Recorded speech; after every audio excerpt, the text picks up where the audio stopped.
Hello friends, chocolate എങ്ങനെയാണ് ഫാക്ടറിയിൽ ഉണ്ടാക്കുന്നതെന്ന് കാണാം.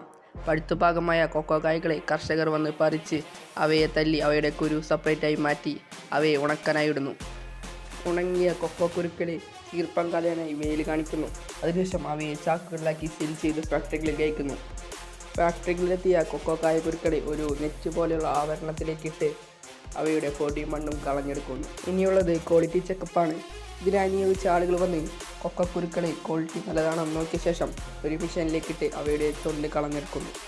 തൊണ്ട് കളഞ്ഞ കൊക്കോ കായകളെ പിന്നെ പൊടിച്ചെടുക്കുക എന്നതാണ് അടുത്ത പ്രോസസ്സ്. അതിനായി ഒരു മെഷീനിലേക്കിട്ട് അവയെ പൊടിച്ചെടുത്ത ശേഷം അവയിലേക്ക് ഒരു ഓയിൽ ചേർക്കുന്നു. ഇതോടെ അവ ഒരു ജ്യൂസ് പരുവത്തിലാവുകയും ചെയ്യുന്നു. അതിനുശേഷം അവയിലേക്ക് ഒരു പൊടി ചേർത്ത ശേഷം നല്ല രീതിയിൽ ഇളക്കുമ്പോൾ അതൊരു കട്ടിയുള്ള ചോക്ലേറ്റിൻ്റെ രൂപത്തിൽ മാറുകയാണ് ചെയ്യുന്നത്.